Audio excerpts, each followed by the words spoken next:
What's up, guys? Tyler and Stefan here from Future to Claim, and after 2 years, we are back with another update. So, as you may know, back in 2020, we were right in the middle of recording our debut album. We wrapped up the drum tracking in April, and shortly after, we got into tracking guitar, and right in the first song, the tubes took a crap.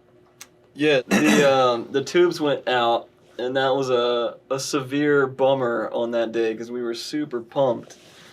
But we ordered a full set of tubes, and within like the week and a half that it took them to get here, the whole COVID lockdown thing happened.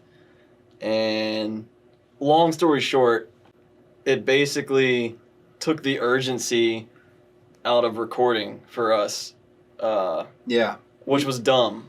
That whole time period was kind of a blur, to be honest. You know, we tried to stay busy just in our own personal lives, and honestly, it hit Tyler and I kind of pretty hard at the beginning of this year.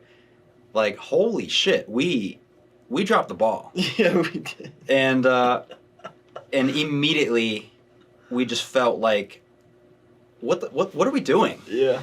So we got back, like, we hit it hard, and we have been at it pretty relentlessly for the past couple of weeks, and we can now say that guitars are completely done for the record. We had full intentions of videoing all of that too, but at this point we are in full send mode, trying to full send this album out to you guys. So filming was like the least of our worries at this point, but Yeah. we do feel like this video is necessary to kind of give an explanation and at least show a little bit of guitar stuff. Yes. And we're also going to show you like the rig and like how we're getting all the tones and stuff for the album. But yeah. Yeah, lastly, we just want to say thanks to everyone. You've all been incredibly patient, and thanks to our fellow bandmates Connor and Ed. They're in Nashville right now, otherwise they would be in our laps or somewhere in the shot. And they've been incredibly patient with us. They want it out as badly as we do, and that time is soon. So with that said, we'll show you a little bit of what we've been using for the guitars. So for guitars, we had a bunch of different options.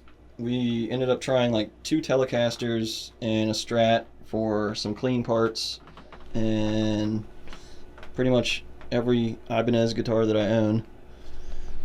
And we ended up landing on these 3 for the majority of the album.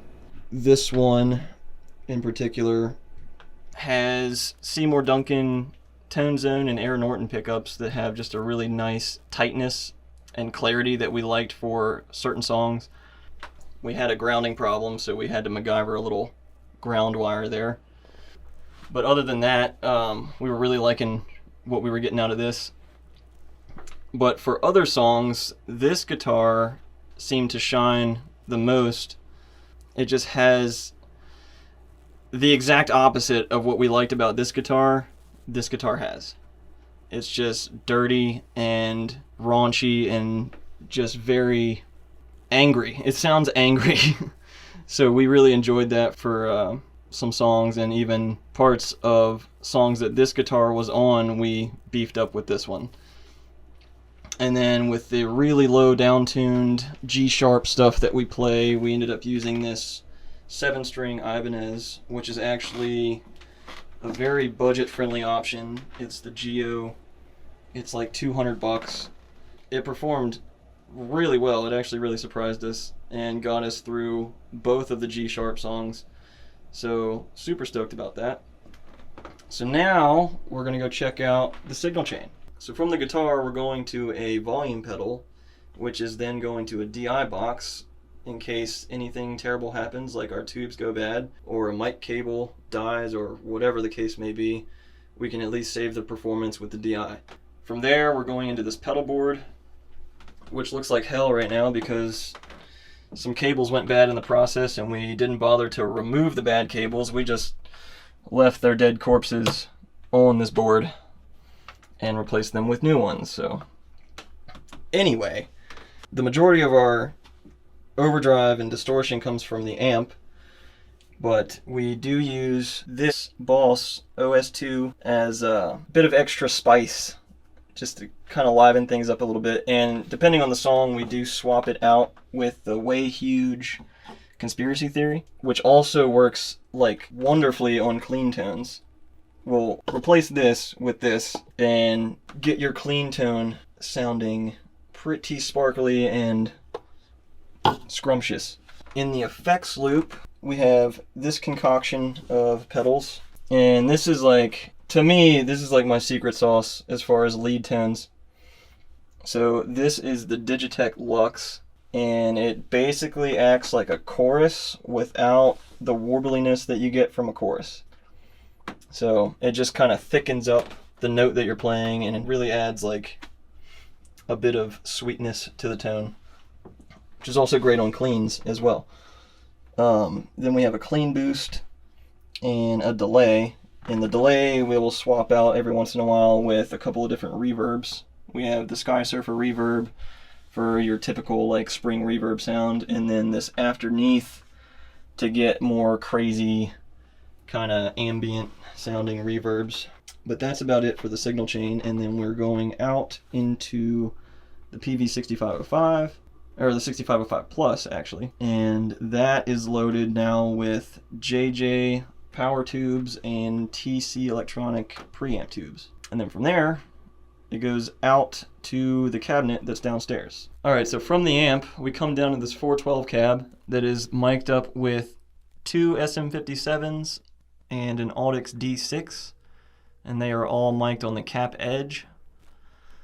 And then about 10 foot away, we have this Audix SCX25A as a room mic, and that is the entire guitar tone. So now we're going to show you cool stuff and things like a little bit of guitar tracking.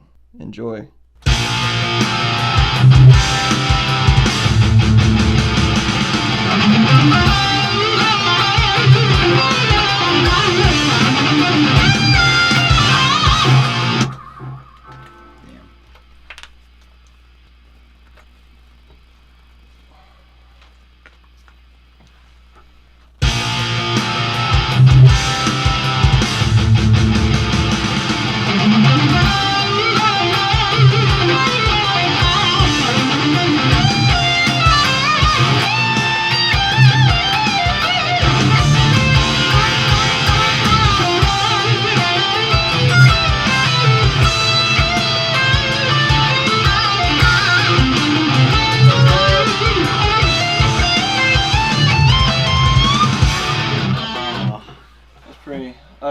Dude, taking the wedding band off Yeah, helped. unlocks a whole new realm. I was gonna say that was very, very smooth. Most of that, damn. Oh,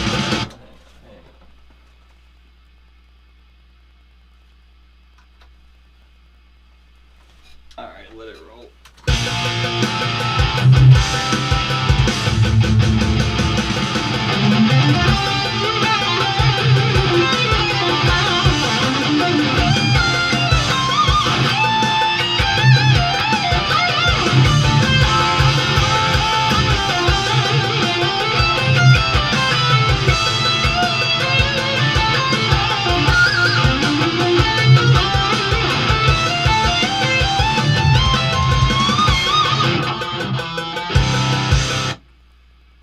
That's a pretty solid one.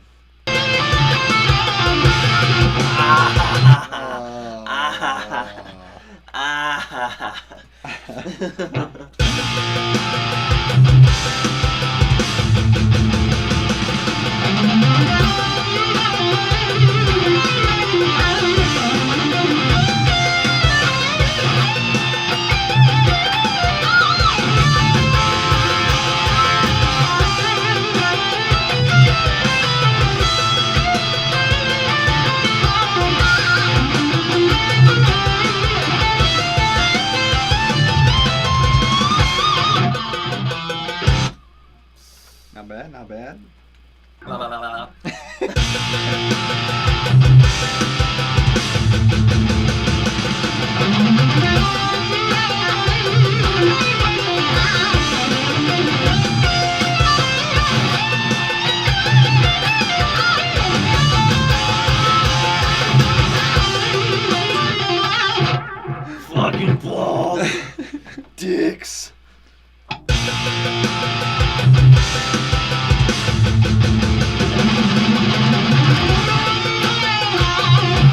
That would be fucking sick. Oh wait. Yes! Wait. Just hit the big note. Yes.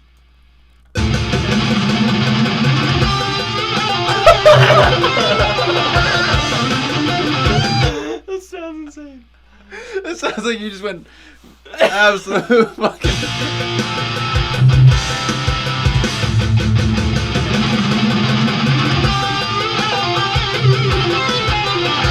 Yo! Straight up sounds like you're fucking shredded.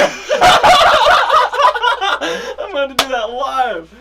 What the fuck did I even do? That's the new version.